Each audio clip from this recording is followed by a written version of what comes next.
L'auto accende la passione. È l'eloquente titolo rappresentativo del Salone Espositivo delle Auto d'Epoca in Fiera di Padova, dove soprattutto emerge l'aspetto culturale di un periodo storico fondamentale per lo sviluppo dell'attuale società. Dal mondo dei motori, rappresentativo dell'evoluzione tecnologica che ha scandito i tempi dell'era industriale e post-industriale, all'estrosità del design che ha creato immaginifiche forme disegnate dal vento o caratteristiche ambientazioni destinate a divenire status symbol, l'universo dell'auto è destinato ad assumere un ruolo prioritario nella rappresentazione dell'età moderna. Per questo l'esposizione evidenzia soprattutto l'opera d'arte e la conseguente necessità della sua conservazione, ma anche suggerisce percorsi virtuosi per la sua fruibilità in ambito territoriale per la promozione turistica. Questa è una bellissima Lancia Flaminia Super Sport Zagato del 1965 del Museo Nicolis. È una macchina iconica, ancora oggi ambitissima da tutti i collezionisti nel mondo.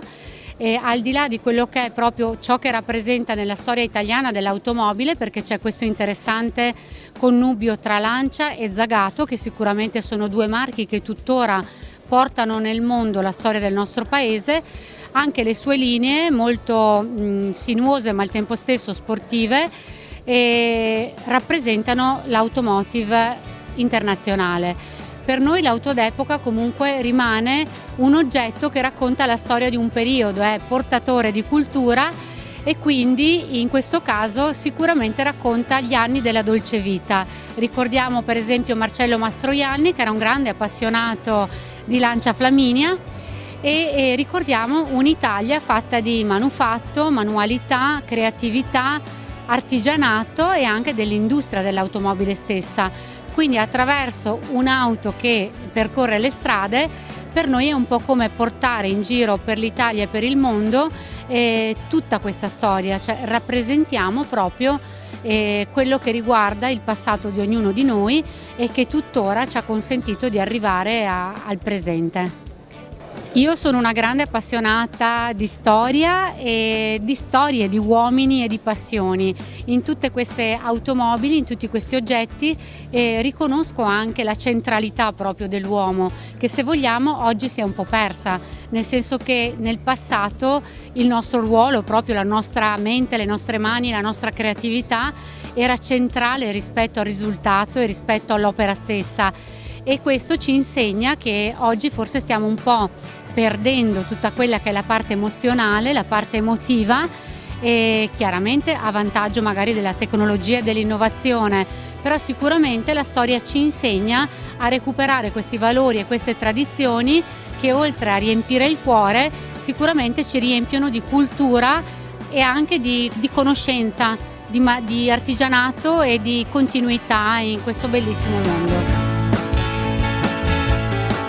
In ogni epoca, in ogni periodo c'è una evoluzione sia tecnologica che estetica del motorismo storico estremamente interessante, e queste due componenti si sposano in maniera fantastica nelle varie incontri e relazioni che anche facciamo. Domani si parlerà di design e quindi con Fumia, che è un designer importantissimo italiano, racconteremo l'evoluzione del design della fine degli anni 90 e da questo punto di vista però il tutto si accompagna chiaramente a un'evoluzione tecnologica che in Italia ha trovato il meglio di sé, quindi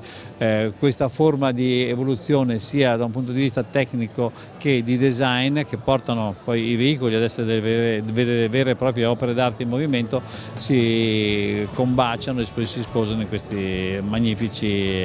oggetti. Automotoclub Storico Italiano è l'ente che dal 1966 promuove e tutela il motorismo storico in Italia.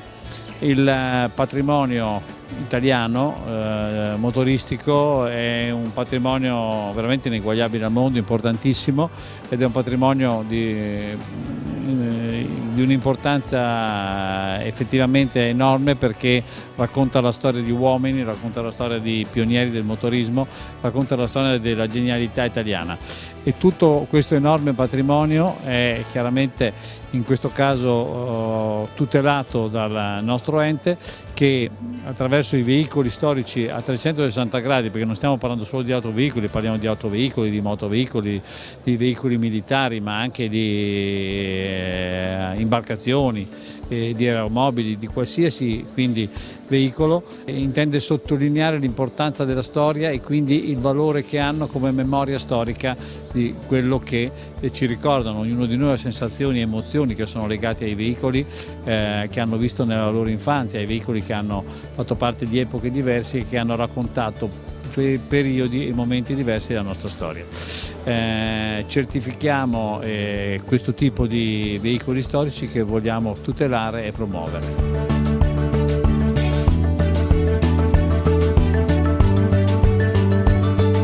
ACI Storico nasce nel 2014 per volere dell'attuale presidente dell'Automobile Club d'Italia, l'ingegnere Angelo Sticchi Damiani, per regolamentare al meglio il mondo proprio delle vetture di interesse storico e supportarne il mondo, quindi sia dei collezionisti che degli appassionati.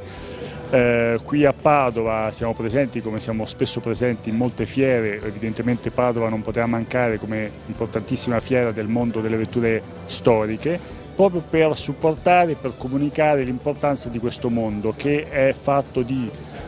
cultura e di storia del motorismo italiano e internazionale.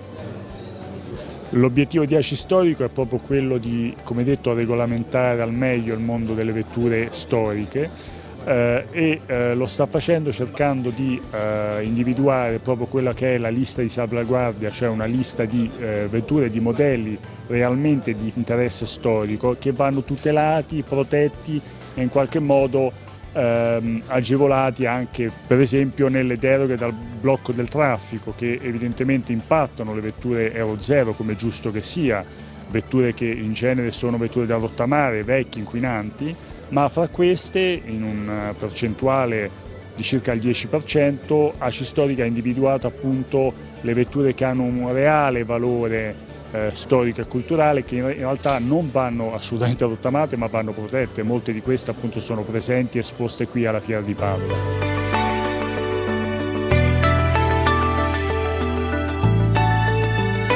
Questo progetto nasce 3 anni fa fra la Regione Veneto e 20 club ASI, federati ASI del Veneto,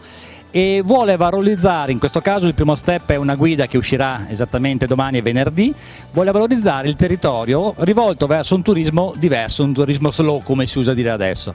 In questo caso abbiamo raccolto 13 diversi percorsi che prendono un po' tutto il nostro territorio, dal delta del Po al mare fino alle Dolomiti, e utilizzando i percorsi usati dai vari club nei loro raduni, per cui alla ricerca di posti veramente con poca gente e assolutamente panoramici da guidare, abbiamo realizzato questa guida che viene presentata. Una guida un po' diversa perché una volta tanto racconta la strada, non racconta i luoghi o i posti da visitare, ma racconta proprio la strada. Nel 1912 si svolse la prima manifestazione in connubio Targa Florio Giro di Sicilia, che poi fu ripetuto per diversi anni ancora. Noi da più di 30 anni rievochiamo questa manifestazione. È una manifestazione prettamente culturale, fatta dall'accoglienza dei siciliani, l'accoglienza innata, quindi devo dire siamo contenti e felici perché questa accoglienza, tra virgolette, ha portato in Sicilia 250 equipaggi quest'anno da tutto il mondo. Visitiamo diverse strutture importanti UNESCO come i percorsi arabi normanni, sull'Etna, Taormina, Cefalù, sono i siti più importanti della Sicilia, più noti. I siciliani devo dire che seguono passo passo questo evento, i comuni, i piccoli borghi, devo dire che ci cercano, quindi devo dire che a livello è un volano turistico non indifferente.